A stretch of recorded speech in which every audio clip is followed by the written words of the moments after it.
على عباده الذين اصطفى اما بعد فاعوذ بالله من الشیطان الرجیم بسم اللہ الرحمن الرحیم۔ معزز سامعین، 28 فروری بروز بدھ کے منگل 2023 بعد نماز عشاء کا یہ درس تفسیر القرآن انشاءاللہ تفسیر سورہ بنی اسرائیل آیت نمبر 85 سے لے کر 99 تک جاری رہے گا۔ اللہ تعالیٰ سے دعا ہے اللہ تعالیٰ شرح صدر کے ساتھ حق سچ بیان کرنے کی توفیق عطا فرمائے اور اللہ تعالیٰ عمل والی باتوں پر عمل پیرا ہونے کی توفیق عطا فرمائے۔ یہ جو آیت نمبر ہے 85، اس میں یہ ایک سوال سے بات شروع ہو رہی ہے کہ وَيَسْأَلُونَكَ عَنِ الرُّوحِ۔ کل یہ بیان ہوا تھا کہ قُلْ كُلٌّ يَعْمَلُ عَلَى شَاكِلَتِهِ فَرَبُّكُمْ أَعْلَمُ بِمَنْ هُوَ أَهْدَى سَبِيلًا، کہ ہر شخص عمل پیرا ہے اپنی فطرت کے مطابق۔ اصل فطرت تو اللہ تعالیٰ نے پیدا کی ہے نیک، مگر لوگ آ کر گندے عملوں سے اس کو گندا کر لیتے ہیں اور اتنا گندا کر لیتے ہیں کہ پھر گندگی ہی ان کی طبیعت بن جاتی ہے۔ ہمارے بچے بہت بیمار ہوتے ہیں، مگر یہ جو پکی واس ہوتے ہیں، پکی واس سمجھتے ہیں نا، ان کے بچے بیمار ہیں، کبھی آپ نے نہیں دیکھا کہ ان کو بوتل لگی ہو، کسی جھگی میں ڈاکٹر چیک کرنے آ رہا ہو۔ یہ سارے لفڑے وفڑے ہمارے ہیں۔ ان کو کیوں نہیں بیماری ہوتی کہ وہ اس کے عادی ہو جاتے ہیں، جس ماحول میں وہ رہتے ہیں اس کے عادی ہو جاتے ہیں۔ اسی طرح بعض مرتبہ میں نے دیکھا یہ جو کھالوں کا کاروبار کرتے ہیں جانوروں کا، ان کی دکان میں سانس لینا مشکل ہوتا ہے، مگر وہ آرام سے بیٹھے ہوتے ہیں، ان کو کوئی پرواہ، کیونکہ انہوں نے اپنے آپ کو اس میں ڈھال لیا ہے۔ تو ہر شخص اپنے عمل میں اپنے آپ کو ڈھال لیتا ہے، اور مزے کی بات یہ ہے کہ ہر کوئی اپنے عمل کی جسٹیفیکیشن بھی پیش کرتا ہے۔ ایک آدمی ہمیں منحوس لگتا ہے، اس سے پوچھو، کہتا ہے میرے ورگا بندہ ہی کوئی نہیں۔ شرابی کو آپ گھٹیا سمجھتے ہیں، کسی شرابی سے بات کر کے دیکھ لیں، وہ کہتا ہے تانوں کی پتہ جدو میں پی لینا تو میں پھر کتوں دی سیر کر کے آنا۔ سمجھ آ رہی ہے نا؟ تو فَرَبُّكُمْ أَعْلَمُ بِمَنْ هُوَ أَهْدَى سَبِيلًا، پس تمہارا رب بہتر جانتا ہے کہ کون زیادہ سیدھی راہ پر گامزن ہے۔ اس میں مسلکی معاملات بھی آ گئے کہ کل حزب بما لدیہم فرحون، ہر گروہ اپنے مسلک پر خوش ہے۔ وہ کہتا ہے میں ٹھیک ہوں، وہ کہتا ہے میں ٹھیک ہوں، باقی سارے غلط ہیں، باقی سارے دوست کی ہیں، میں اکیلا ہی جنتی ہوں۔ تو اللہ کہتا ہے اصل بات تو میں رب جانتا ہوں کہ کون ہدایت پر ہے، سیدھے راستے پر ہے۔ اب ان کی نشاندہی ہو رہی ہے جو سیدھے راستے پر نہیں ہے، وہ ذرا سنیں۔ وَيَسْأَلُونَكَ عَنِ الرُّوحِ، یہ آپ سے سوال کرتے ہیں روح کے متعلق کہ روح کی حقیقت کیا ہے۔ اب آپ پہلے تو یہ سمجھیں کہ یہ سوال کیا کس نے۔ اس بارے میں دو روایتیں ہیں۔ ایک تو یہ ہے کہ مدینے کے یہودیوں نے سوال کیا۔ سیدنا عبداللہ ابن مسعود رضی اللہ تعالی عنہ فرماتے ہیں کہ حضور پاک صلی اللہ علیہ وآلہ وسلم کے ساتھ میں جا رہا تھا تو آپ کھجور کی شاخ پر ٹیکتے ہوئے چل رہے تھے۔ سمجھیں جس طرح بندہ لاٹھی کو ٹیکتے ہوئے چلتا ہے، اس طرح آپ ٹیکتے ہوئے کھجور کی چھڑی سے چل رہے تھے۔ تو آگے سے کچھ یہودی آپس میں کہنے لگے ان سے کوئی سوال کرے جس کا جواب نہ آتا ہو۔ تو دوسرے نے کہا یار وہ کوئی جواب دے دیں گے، ہمیں اچھا نہیں لگے گا، رہنے دو۔ تو پھر انہوں نے کہا نہیں جی ہم تو کریں گے سوال۔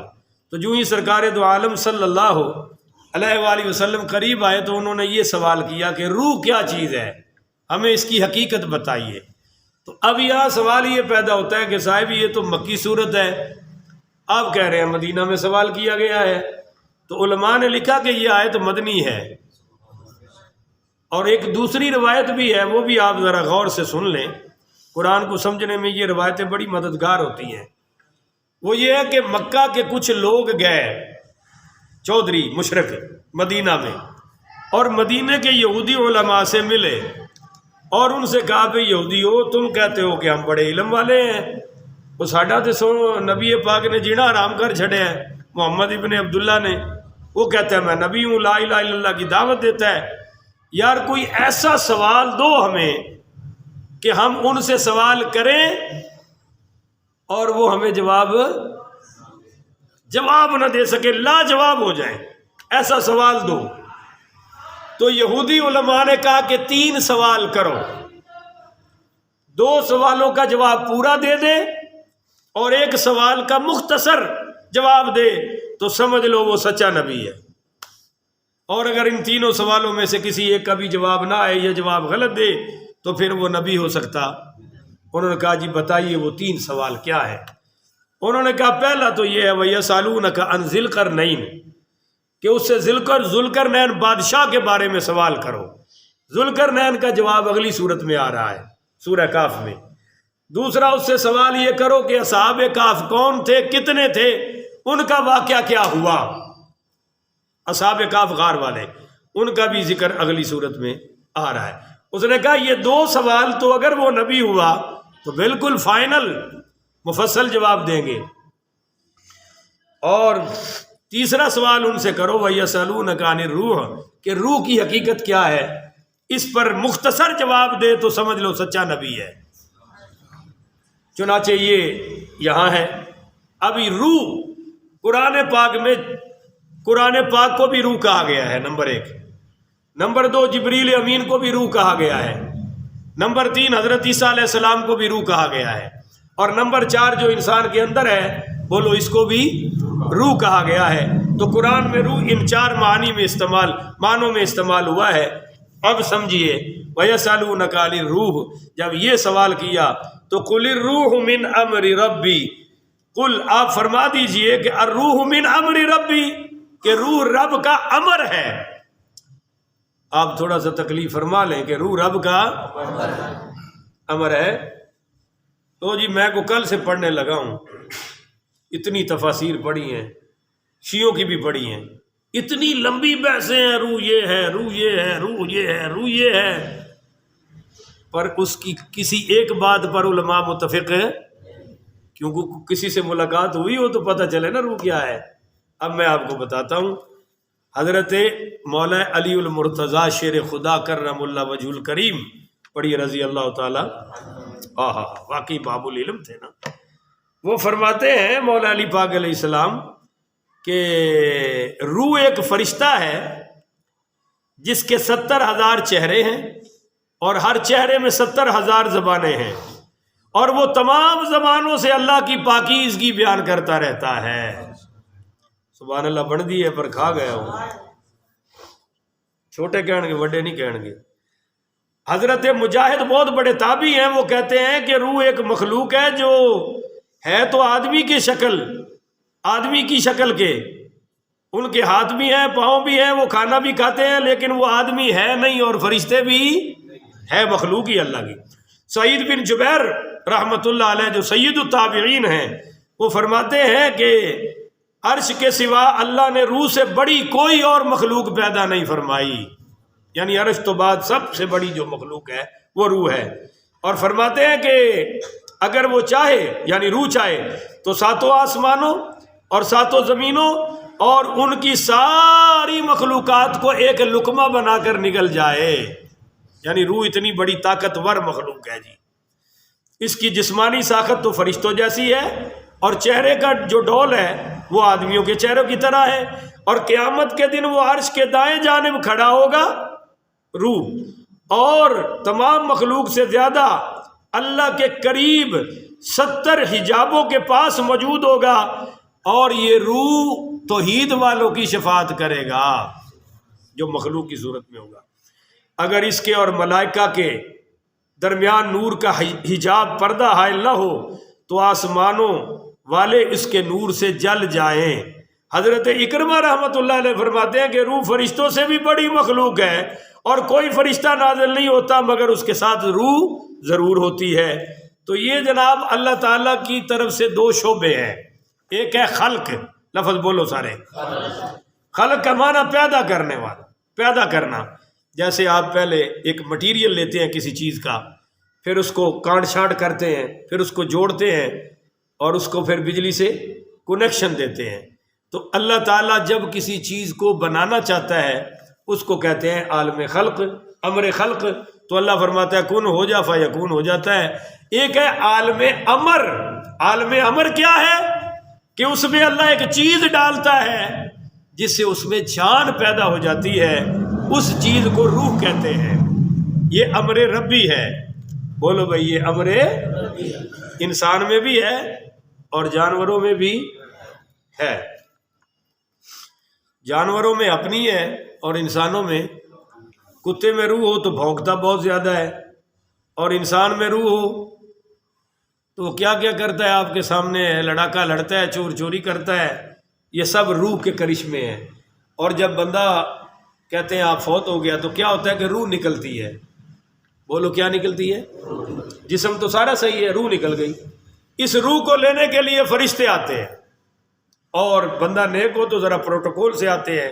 بعض بندوں کی آنکھیں کھلی رہ جاتی ہیں نا، وہ اس وجہ سے کہ فرشتے آ کر اس کو یہیں لیٹے لیٹے جنت میں اس کا مقام دکھاتے ہیں، اور یہ دیکھ رہا ہوتا ہے۔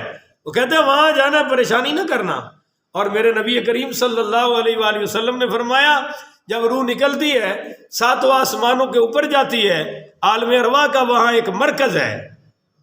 بولو عالم ارواح کا عالم ارواح ایک مرکز ہے روحوں کا، وہاں ساری روحیں جمع ہوتی ہیں۔ یہ بھی جاتا ہے تو اس کے چاچے تائے نانے دادے پردادے جتنے بھی اس کے بہن بھائی پہلے فوت ہوئے ہوتے ہیں وہ سارے آ کر اس کو جفیاں ڈال ڈال کر ملتے ہیں۔ اور پھر وہ دوسرا کہتا ہے یار ٹھہرو تھکے آیا ہے ذرا بیعت لین دو، تو سارے ہی پہ گیا ہو۔ چنانچہ یہ بیٹھتا ہے وہاں سانس سوس لیتا ہے، پھر وہ پوچھتی ہیں روحیں ہاں بھائی وہ بتاؤ بچے کا کیا حال ہے، تیرے بھائی کا کیا حال ہے، جتنے بھی پیچھے ہوتے ہیں یہ سب کا حال بتاتا ہے۔ پھر یہ ایک روح کے متعلق پوچھتا ہے کہ یار وہ کہاں ہے، وہ تو مجھ سے پہلے مر گیا تھا، دنیا سے آ گیا تھا۔ تو سارے کہتے ہیں کہ لگتا ہے پھر وہ جہنمیوں والے مقام میں چلا گیا ہے، کیونکہ ایک مقام علیین ہے ایک مقام سجین ہے۔ سورہ مطففین میں دونوں کا بیان ہے۔ جنتی روحوں کو اللہ مقام علیین میں رکھتا ہے اور جہنمی روحوں کو اللہ مقام سجین میں۔ تو سارے افسوس کرتے ہیں۔ بعض دفعہ ایسا دیکھا گیا ہے کہ بندہ مرتا ہے اس کی روح گھٹیا درجے میں ہوتی ہے، مگر کچھ سال بعد اللہ اب بلند درجے عطا کر دیتا ہے۔ کیوں کہ پیچھے والے اس کو ایصال ثواب کرتے رہتے ہیں، ثواب کی برکت سے اوپر۔ بہرحال ہم جو زندہ ہیں تو علامت ہے کہ روح اندر موجود ہے۔ بولو جی روح اندر ہے۔ تو ایک ہے سواری، ایک ہے سوار۔ اعلیٰ سواری ہوتی ہے یا سوار ہوتا ہے؟ یعنی موٹر سائیکل تواڈے نال والا ہے، کمال ہے بھائی۔ میں پھر پوچھتا ہوں ذرا جواب دیں مجھے کہ ایک ہے سواری، گھوڑا، خچر، گدھا، BMW، لیموزین، جو بھی آپ کے پاس TZ جو بھی ہے یہ سواری ہے۔ ایک اوپر سوار ہے، تو سواری والی ہے کہ سوار والا ہے؟ چلو کہہ دو بھی کتے سواری والا کتے سوار والا، قیمتی گڈی بھی تو ہوئی نا۔ میں کہتا ہوں کروڑوں خربوں کی بھی ہو پھر بھی اعلیٰ سواری ہے۔ ٹھیک ہے جی۔ اب دیکھو بھائیو، یہ جسم ہماری سواری ہے اور اس میں روح سوار ہے، تو جسم والا ہے یا روح والا ہے؟ بولو بھائی، روح والا ہے۔ تو ہم زیادہ محنت ہمیں جسم پہ کرنی چاہیے یا روح پہ کرنی چاہیے؟ کیوں؟ اب روح تو اوپر سے آئی ہے، جسم یہ نیچے جائے گا اور روح چیز اوپر کی ہے نا۔ تو اللہ کہتا ہے کہ اللہ بذکر اللہ وتطمئن القلوب، تمہارے دلوں میں جو روح ہے نا اس کا سکون صرف میرے ذکر میں رکھا ہوا ہے۔ پہلے لوگ نا خچروں پر گھوڑوں پر سفر کر کے آتے تھے، تو جب اگر کسی کے گھر کوئی مہمان آئے تو وہ پھر کہتے تھے بھی گھوڑے کو چارہ ڈالو، گھوڑے کو پانی ڈالو۔ گھوڑے کو تو سب کچھ کھلا دیا اور بندے کو پوچھے ہی نہ، تو وہ کہے گا نا یار تو بڑا بے وقوف آدمی ہے، تینوں گھوڑے دی فکر پئی ہے، میرا کوئی خیال نہیں، مجھے تو نے پانی بھی نہیں پوچھا۔ تو ہم جتنی جسم پہ محنت کر رہے ہیں نا، دیکھیں ساری کریمیں جسم کی بک رہی ہیں، کوئی روح دی کریم بھی بک رہی ہے؟ تسی نہ بولے جی، میں کہتا ہوں بھی جسم کی تو کریمیں بک رہی ہیں جی، رنگ گورا کرا لو، قد وڈا کرا لو، قد چھوٹا کرا لو، اور پاکستان کی ساری دیواریں بھری پڑی ہیں نامردی کا، کیا وہ نامردگی کا پورا علاج ہے، ایڈے ایڈے بابے لگے نا جناب، پہلی خوراک میں بندہ ٹیٹ فور ٹائٹ، جیسے لگتا ہے کہ سارا پاکستان ہی خسروں سے بھرا پڑا ہے۔ جس کلینک پہ جاؤ وہاں جناب مردانہ کیپسول کا سب سے پہلے بورڈ لگا ہوا ہے، آؤ وہی لے لو، یعنی اور کام ہی کوئی نہیں اس ملک کے، باقی سارے مسئلے حل ہو گئے، نہیں کوئی رہ گیا ہے۔ مگر آپ بتائیں کہ کہیں کوئی روح کا بھی کیپسول مل رہا ہے کہ جی روح کے تازگی کے لیے، روح کو چٹا سفید کرنے کے لیے؟ کیوں کہ روح سوار ہے، روح کی ساری غذا اللہ کے قرآن میں ہے یا سرکار کی میٹھی زبان میں ہے، ادھر کی ملے۔ اور ہم ایسے بے وقوف ہیں جو سواری کے پیچھے پڑے ہوئے ہیں اور سوار کی ہمیں کوئی پرواہ نہیں ہے۔ اب ایک مثال اور دے کے پھر بات ختم کرتا ہوں، بات لمبی نہ ہو جائے، اس پر تو آپ مجھے ساری رات لے کے بیٹھے رہے، میں آپ کو انشاءاللہ مواد پیش کرتا رہوں گا، پر آپ سمجھے ایک بندہ ہے جسم کا بیمار ہے اور ایک روح کا بیمار ہے۔ جسم کا بیمار کیا ہے؟ وہ کہتا ہے میرے سر میں درد ہے، میرا بولنے کو دل کرتا، او جی میری طبیعت صحیح نہیں، میں کھا نہیں سکتا، او جی میری طبیعت صحیح نہیں، تم چلے جاؤ یار، میں تمہارے ساتھ جا نہیں سکتا، اس کو کہیں گے جسم کا بیمار۔ مگر آپ نے خبر پڑھی کہ بس میں کسی کی عزت لوٹ لی گئی بچی کی، آپ نے خبر پڑھی کہ 6 سال کی بچیوں کا ریپ ہو رہا ہے اور ان کو قتل کیا جا رہا ہے، اور یہ حرکتیں ماہ رمضان میں بھی جاری رہتی ہیں۔ آپ کو خبر ملی کہ چند ڈاکو کٹھے ہوئے اور انہوں نے بینک لوٹ لیا اور انہوں نے وہ جناب بس لوٹ لی، اور یہ بھی آپ نے خبریں روز ہم سن رہے ہیں کہ کسی سے چھینا جھپٹی میں اگلے نے مزاحمت کر دی تو اس کو فوراً گولی مار دیتا ہے لٹیرا، لوٹنے والا جو ہے۔ تو یہ لوگ جسم کے تندرست ہیں اور روح کے بیمار ہیں، بولو جی یہ روح کے، تو جو جسم کا بیمار ہے اس کو صرف تکلیف اس کے ساتھ ہے، وہ کسی کو تکلیف نہیں دے رہا، خود نکر پہ لگ کے پڑا ہوا ہے۔ مگر جب کوئی معاشرہ یا معاشرے کے کوئی افراد روح کے بیمار ہو جائیں تو دوستو وہ خود بھی بے قرار ہوتے ہیں اور پورے معاشرے کا قرار لوٹ لیتے ہیں، وہ پورے معاشرے کا جینا حرام کر دیتے ہیں۔ اس لیے ہمارا اس وقت پاکستان اوپرلی سطح سے لے کر نیچے تک روح کے مریضوں کا ایک جم گھٹا بن چکا ہے۔ ہمارے حکمران بھی روح کے بیمار ہیں، ہماری عوام بھی روح کی بیمار ہے، اور اس روح کی علاج اور غذا لا الہ الا اللہ سے شروع ہوتی ہے، اور اسلام کے 5 ارکان پر عمل کرنے سے ہماری روح تکڑی ہوتی ہے، اور جب یہ روح تکڑی ہوتی ہے تو بندہ پھر فرشتوں سے بھی اعلیٰ ہو جاتا ہے، اور جب یہ روح گر جاتی ہے، مر جاتی ہے، تو پھر انسان شیطانوں سے بھی آگے نکل جاتا ہے۔ تو اللہ ہمیں روح کی حقیقت پہچاننے کی توفیق عطا فرمائے۔ اچھا ایک مسئلہ اور سمجھ لیں کہ روح نکل جائے تو جسم کی کوئی حیثیت ہے؟ بولتے نہیں آپ؟ بڑی پسندیدہ بیوی ہے، بڑے جتن کر کے شادی کی، شادی ہو گئی، تیسرے دن مر گئی۔ میرا یہاں ایک دوست تھا بڑا قریبی، وہ اکثر میرے جلسے کراتا تھا حویلی لکھا میں، اس کی شادی ہوئی، 2 دن اس نے شادی میری وجہ سے آگے کی کہ میں پہنچ نہیں سکتا تھا۔ اس نے کہا جی میری شادی پہ تیرا خطاب ہوگا، تو میں نے کہا ٹھیک ہے، میں گیا شادی پہ۔ اس نے کہا میری خواہش ہے کہ 3 دن ادھر ہی رہوں، میں نے کہا چل ادھر ہی رہتا ہوں، گاؤں شاؤں کی سیر کرتے ہیں۔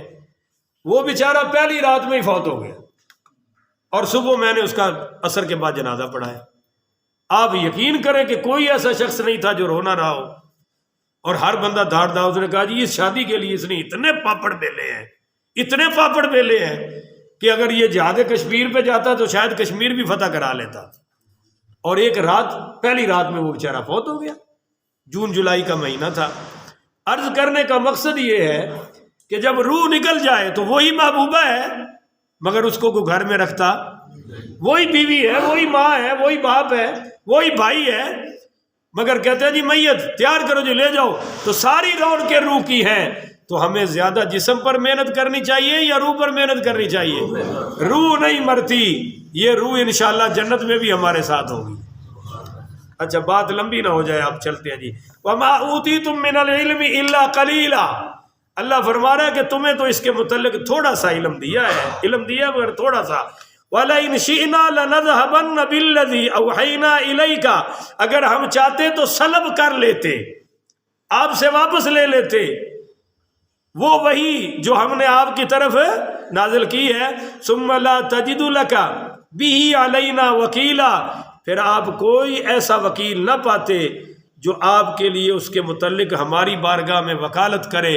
یعنی اگر میں علم دے دوں تو بھی میری مرضی ہے، اور دے کر واپس لے لوں تو بھی. اہل سنت کا حضور کے علم کے بارے میں یہ عقیدہ نہیں ہے کہ نبی کا علم اللہ کے برابر ہے. سن لو پہلے،